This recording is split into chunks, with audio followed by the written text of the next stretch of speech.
Go for it, because they can bleep it out. They can bleep it out. Go, just do your verse. My church is watching, bro. No, but you'll bleep it out, eh?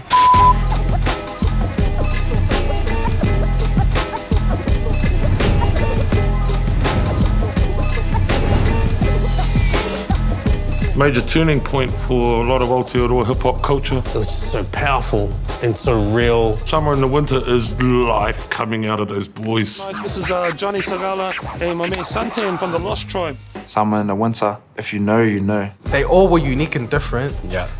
and had their own style. I don't think there has been a better collection of artists as a group in the history of Aotearoa hip-hop ever.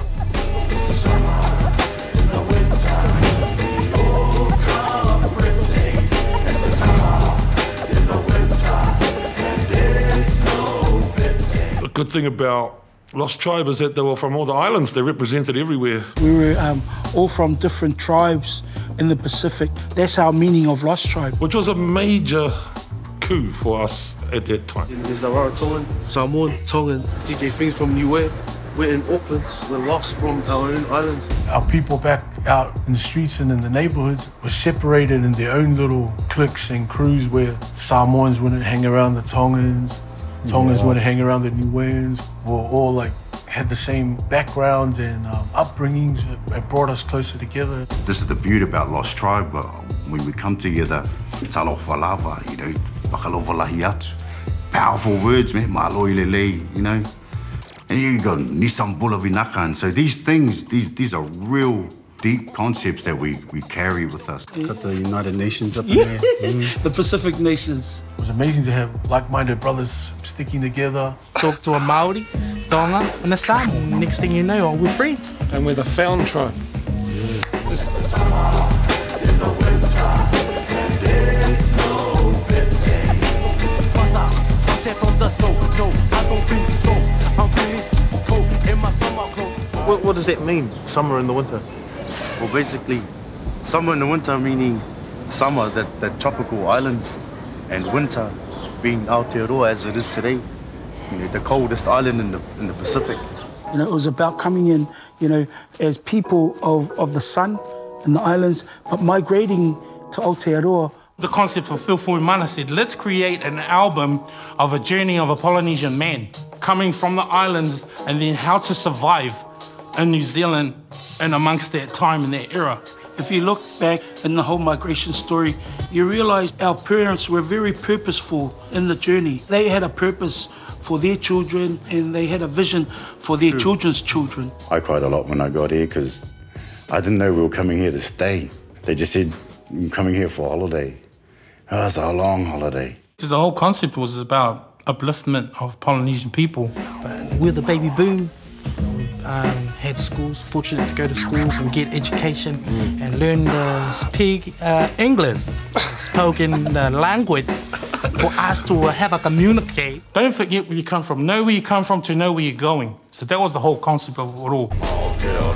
Quantum leap, anti-clockwise, gaze open my forefathers' eyes to explore shores. For more joy, no warning attached, just a ukulele and a cheap backpack filled with no formal plan of attack. And we've got to control our immigration. We can't let a flood come here and swamp us and swamp our economy. You know, in the 90s, nobody spoke about, you know, overstayers or dawn raids or going after and getting, you know, clothes off washing lines. Nobody wanted to speak about that. That was the reality, though, you know? Dawn raids were a real thing, and for me, I was just too young to know what an overstayer was. I was just a kid. I had uncles that when they used to get pulled up, got arrested, checked their things, but they weren't overstayers, they were just getting pulled up for just walking the streets. In our homes, when the cops come through and barging through, you know, and that ideology, it's a trespass to our hearts, you know, it's a trespass to our homes. I didn't realise that we were just on the run. All that time, we were just going from family member to family member to stay away from immigration. In fact, it got to a point where we even went all the way up north and we ran out of family members to go stay with. But yeah, pretty much my lyrics were about that, you know, summer coming into winter. There's one of my favourite lines of all South Pacific rap music in this song. Many thanks to you, one man, but a plan is not to stay, but to But the plan is not to stay, but it's to go back. It's one of the most powerful parts that resonated with me in that song, you know, because it gave me permission to go home. And that one hit me hard. I was like, yeah, true, Soli. We were born here, or we might have come from Samoa, but the actual plan of after you've done all your mahi, you've done, served all your kids, and your kids have got a better education, is to go back home to Samoa and chill in the village. Every Pacific kid who grew up in our generation, they knew exactly what that meant. But get the education and the better life to kind of come back home and re-nurture and rebuild the kingdom and the castle that's still there. My plan is not to be buried here, My plan is to be buried, in my village, next to my grandfather. I've gone back home. He's made the start. I guess the rest of the tribe should be going back home. Exactly. Make it a goal to go back to your island. Not for anything. Just go home and feel it and understand, what the islands really mean to us and what our parents left behind to come and find a better future for us. You've been born to take your clothes off the washing line, time to swore. You know you should, but now you in my neighborhood. In the neighborhood. Crazy as I sing, we all at different places the longer that you stay. Now Lost Tribe. They're a South Auckland hip-hop group who are finding success with their debut single, Summer in the Winter. And we got number 7 on the New Zealand charts, man. Yeah. But where did the chaka sort of, I don't know, whatever the beat is, but it's very distinct. If you look at hip-hop first, hip-hop is like an art form of lifestyle. And for us, we're just Polynesians, and we're just adding our piece of lifestyle into it. We didn't understand the impact would have been. When we landed in there, I guess it just proved that there was an audience out there. And next minute, we were crossing over cultures and creating music with all kinds of Polynesians and groups.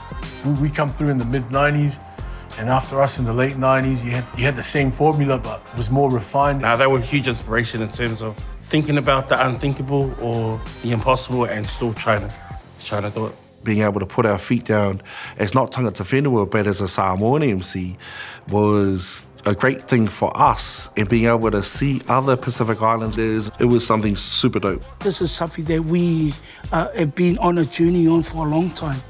And, now it's about contributing for us. And now we're here today of like, man, I'm grateful for everything that we went through, to appreciate what you've gone through in the journey so that you can pass on to your kids so that they can do the same thing. Hip-hop was a vehicle for us to say what we wanted to say. I feel like we've done that. We continue on with life now in the spaces we are all at, and yeah, it's awesome.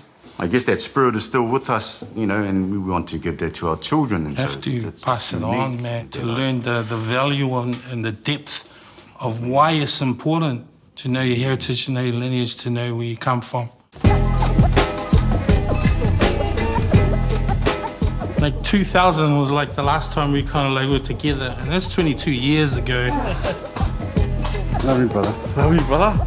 Too long-ish. This is us, family, man. This is us.